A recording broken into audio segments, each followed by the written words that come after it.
बेहद स्वागत है जी सभी स्टूडेंट्स का। Amarjeet Singh Kanwar Broadway immigration services से हमारे साथ हैं।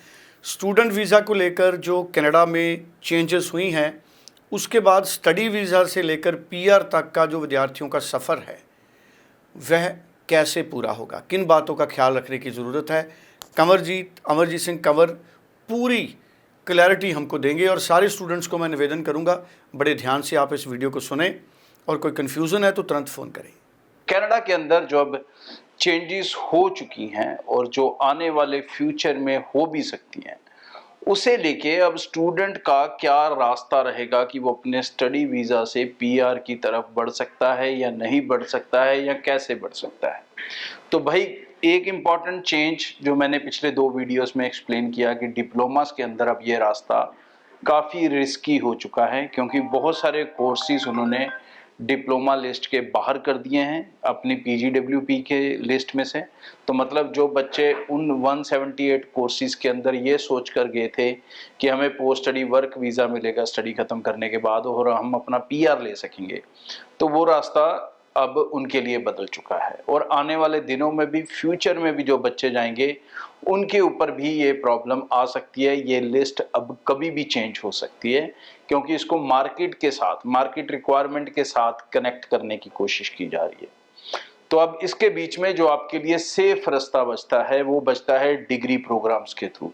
क्योंकि आप कोई भी डिग्री करते हो, चाहे आर्ट्स की, कॉमर्स की, मेडिकल, नॉन मेडिकल, सभी के अंदर पोस्ट स्टडी वर्क वीज़ा आपको मिलेगा ही मिलेगा, उसमें किसी तरह की कोई चेंजेस नहीं है। मास्टर्स भी अगर आप करते हो तो वो मिलेगा ही 100%। तो वो वीज़ा आपको चाहिए अगर आप पीआर के रास्ते पे चलना चाहते हो। अब ये बच्चे जिन्होंने 6 महीने 1 साल वहाँ पे पढ़ लिया, अब उनको अपने कॉलेजेस या अपने कोर्सेज चेंज करने पड़ेंगे, और चेंज करने के बाद फिर श्योर नहीं है कि जिस नए कोर्स में जाएंगे उसमें पीजीडब्ल्यूपी कितनी देर लिस्ट में रहता है या कितनी देर लिस्ट में नहीं रहता। तो बेहतर यह है कि अब जब आप यहाँ से लेकर जा रहे हो कोर्सेज, तो डिग्रीज के नीचे कॉम्प्रोमाइज़ ना करें अगर आप बिल्कुल सेफ चलना चाहते हो अपनी पीआर की तरफ। पीआर के अंदर ज़्यादातर जो ट्रेंड्स आ रहे हैं, जो उनके इनविटेशंस आ रहे हैं, जिसके हिसाब से रिक्रूटमेंट हो रही है, उसमें सबसे ज़्यादा जो हैं वो स्टेम स्टूडेंट्स हैं, मेडिकल वाले हैं, जिन्होंने इससे रिलेटेड एजुकेशन की हुई है, उनका पीआर सबसे ज़्यादा आसान चल रहा है।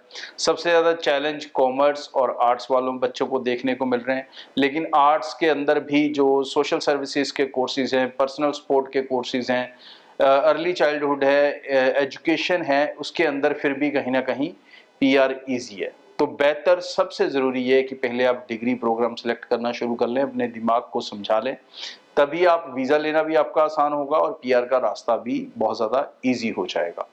और आगे जाके अभी कनाडा की रिस्ट्रिक्शंस थोड़ी बहुत और आ सकती हैं या चेंजेस और आ सकती हैं। तो जितनी सेफ यहाँ से तैयारी करके चलोगे, उतना सेफ आपका रास्ता आखिर तक रह सकता है कनाडा के अंदर।